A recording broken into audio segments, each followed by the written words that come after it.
I'm Alethea Price, Boyle County Agent for Family and Consumer Sciences. This is episode 2 of the 6-week series, Cooking Skills for Teens and Tweens. This program is in partnership with the Boyle County Public Library.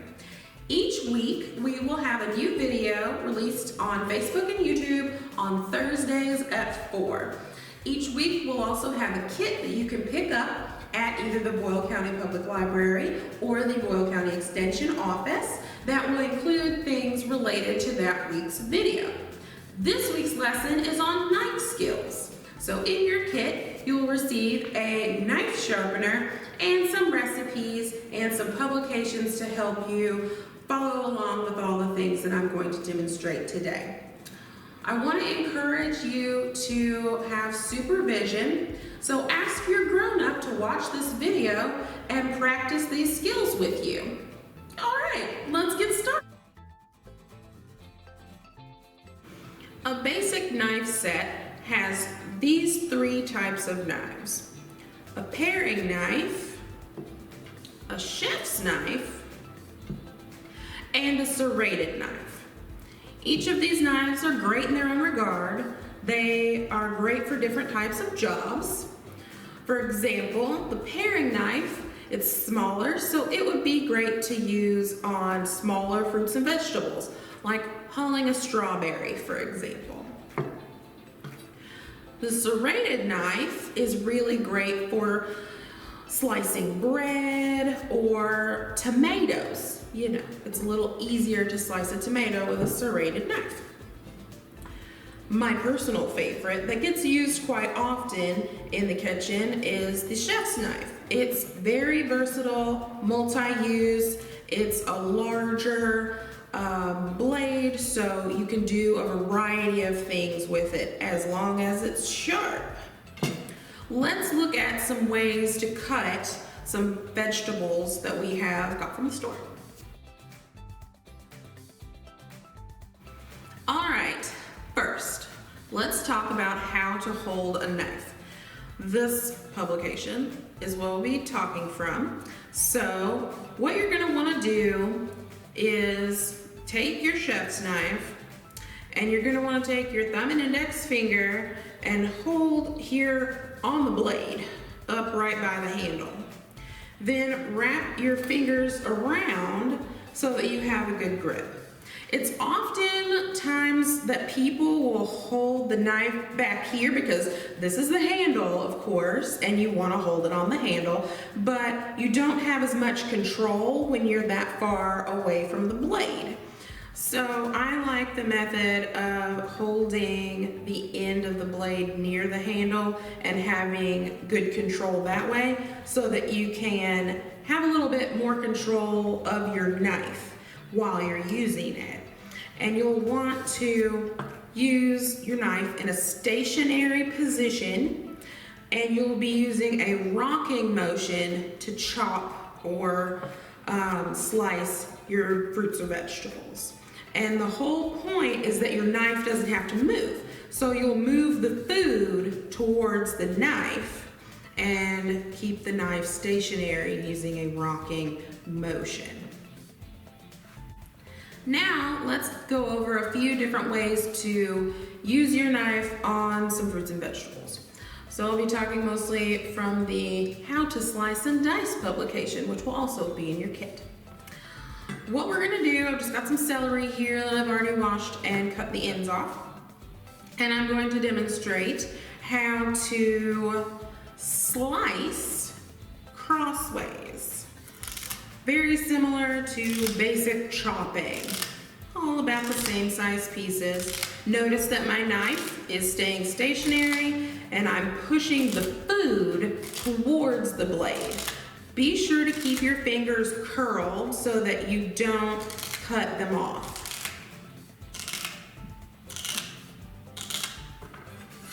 See, just like that.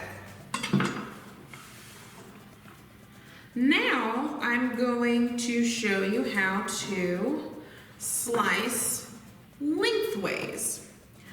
So I'll just cut off the ends of the celery. We don't eat these parts, they're kind of gross. All right. So what we're gonna do to slice lengthways, when it comes to celery, I like to just turn it up on its, side like that so that you can cut it kind of down the middle. We can do it like that. Wow. Do it like that. You've got it cut lengthwise. If you want to get fancy and make even smaller pieces, you can cut them like this. I wouldn't necessarily recommend it if it's not necessary until you feel more comfortable with working with your knife. So this would be similar to a julienne style. Once you've got your julienne slices all done, you can stack them together like so. And you can cut them into, similar size pieces as before, which would be kind of more like a chop. Or you can cut them smaller, and then it's more like a dice. So if your recipe says you need a half of a cup of diced celery, what you would do is dice your celery like I'm doing right now until you get a bunch of it, and then get your dry measuring cup, because this is a dry ingredient, and you're going to put it in there and measure it like that. So that is a wonderful little dice. Let's do this bell pepper next. So what I like to do when I'm cutting a bell pepper is I just sit it right up on its end there like that, and I take my knife and I cut straight down around the green top here, and I just go around it like that. This one's got a lot of seeds. So I just go down and around like that, and I always get this little part. This is usually my personal snack for later, but so you've got these nice pieces, and then what I do is knock out some of the seeds, so you've got your, pepper ready to go, and then you'll slice it into strips. You could use these strips for fajitas or, whatever stir fry you might be making. Or you can line them up like we did the celery and dice them like this. And then you've got them ready for a pasta salad or anything that requires them to be chopped or diced. Great little pieces like that. All right, now let's look at how to dice an onion. Onions can be kind of complicated. I will give you this tip for fewer tears while you're slicing onions. If you put the onion in the fridge for a while or the freezer so it's good and cold when you cut it, the fumes don't make your eyes water quite as much. Little tip. So what we're gonna do, everything that I'm gonna talk about is right here in the How to Dice an Onion publication, which will be in your kit. So we're going to take our unpeeled onion, show you how to do that too. And what I like to do is cut both ends off, like that. And we'll just put those over here in our compost bowl. And then I usually take and just cut a little bit so that I can peel this skin off, just like that. Comes off very easily because we don't want to eat this part. And we don't want to chop it all up in our onion. Now that your onion is peeled and ready to go, what we're gonna do is take our knife and we are going to cut this onion straight down the middle. All right, so now we've got half an onion. Now see how wobbly this is. What we're gonna do is turn it on the flat side. And what I usually like to do is cut, this is where it comes in handy to have a very good sharp knife. I like to cut into the onion crossways like this.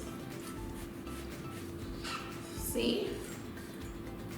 And then I like to go across the top like this. And then you can take it and slice it in little small dices like this. And it just naturally comes off into tiny little pieces. Perfect for whatever recipe you are about to use. And see, I'm not crying. It works. Now I'm going to demonstrate how to use the serrated knife to slice this tomato.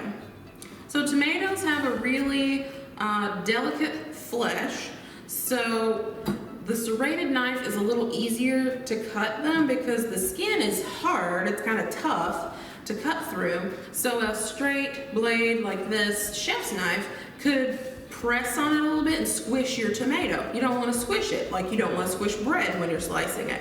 So what you would do is, just take it and use more of a sawing motion, because the sawing is what gets it right through, and then you end up with these beautiful slices of tomato.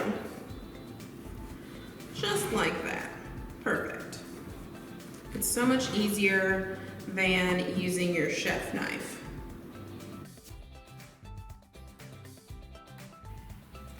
When it comes to cleaning your knives and care for your knives, you're gonna want to make sure that you clean them after every use. I can't stress that enough. I know it sounds crazy, but if you clean your knives after every use, you'll have them longer and they'll perform better. The same goes for sharpening. So, when you pick up your kit, you'll receive a knife sharpener that looks like this. So I'm going to demonstrate how to use it.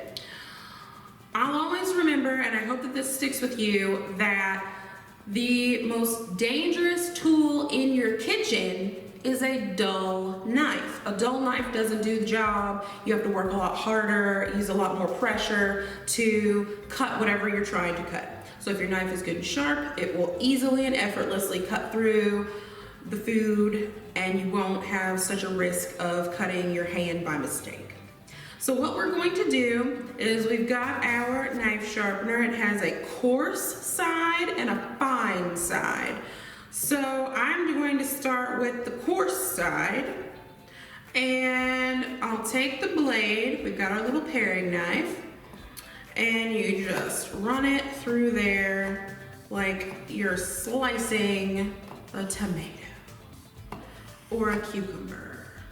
We'll just slice it through there like that, probably 10 or 12 times, and then you can come over to the fine side and do the same thing. Be sure to keep your hands away from the blade. And that should do it. It helps to keep your knives sharp and ready to go for every recipe that you're going to make.